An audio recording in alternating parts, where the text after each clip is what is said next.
Ikaze mu makuru y'imyidagaduro ku rubuga rwa Kasas Today, inseko nshya mu muryango nyarwanda. Ni ku itariki 24 z'ukwezi kwa mbere mu mwaka mushya w'2025.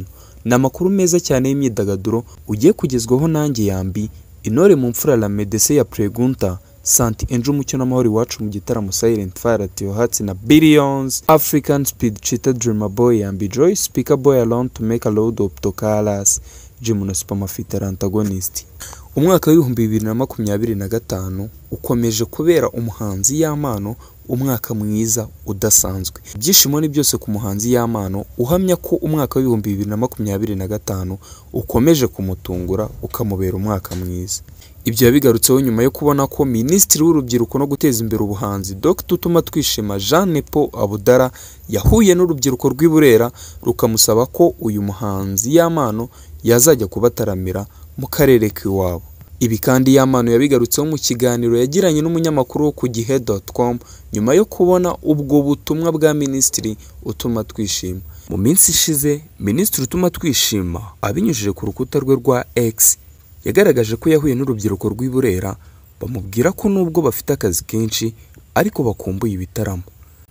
Ababajije umuhanzi bifuza kubona bamubwira Yamano ati ngo nubwo bafite akazi kenshi urubyiruko rw'Iburera cyane abo twasanze mu Rugarama bifuza igitaramo.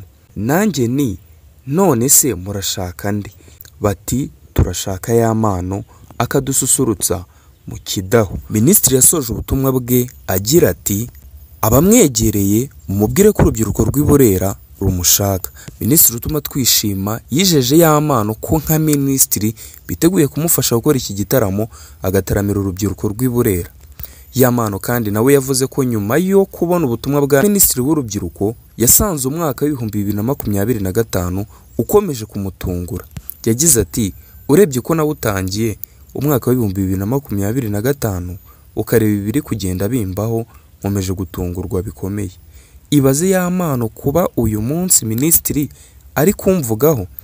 Birashoboka ko waba utazi urugendo rwanjye uhereye ku hantu navuye. Ngiye kugeza ubu ndanyuzwe. Aya ni amagambo akomeye ndetse arimo n'ishimwe ry'umuhanzi Yamano, aho yanavuze ko yiteguye gukora iki gitaramo agifashijwemo na Minisitiri Utuma Twishima Jean Paul Abudara. Ikindi kandi Yamano ni umwe mu bahanzi bagezweho muri iyi minsi mu gihugu cy'u Rwanda. Mu muziki w'u Rwanda yicaye mu ntebe z'imbere, aho akunzwe cyane mu ndirimbo yamenyekanye cyane muri iyi minsi ishize yise ngo yakoranye na Papa Cyangwe, Si ibyanjye, Ndikwikubita n'izindi zirimo Wari Zagwira. Yatumye yamamara akamenyekana mu gihugu cy'u Rwanda hose bakamumenya, mu muziki w'u Rwanda akamamara, ndetse na Simari aherutse gukorana na Fireman. Ni naho dusoreje inkuru yacu. Ni inkuru nziza y'ishimwe rya Yamano n'igitaramo ashobora kuzakorera i Burera mu minsi mikeya igiye kuza iri imbere. Inkuru nziza wumvishe mu kuyigutegurira twifashishije inkuru yo mu kinyamakuru Igihe. Ijwi wumvaga kuri mikoro ni ijwi rya Yambi, intore mu mfura la Medese ya Pregunta, Santi Enjo Mucyo n'amahoro iwacu mu gitaramo Silent Fire at Your Hearts na Billions, African Speed Cheetah Dreamer Boy Yambi Joy, Speaker Boy alone to make a load of Tokalas, Jim na Supermafita antagonist. Never sleep when you listen to him. Hug life was I am alone.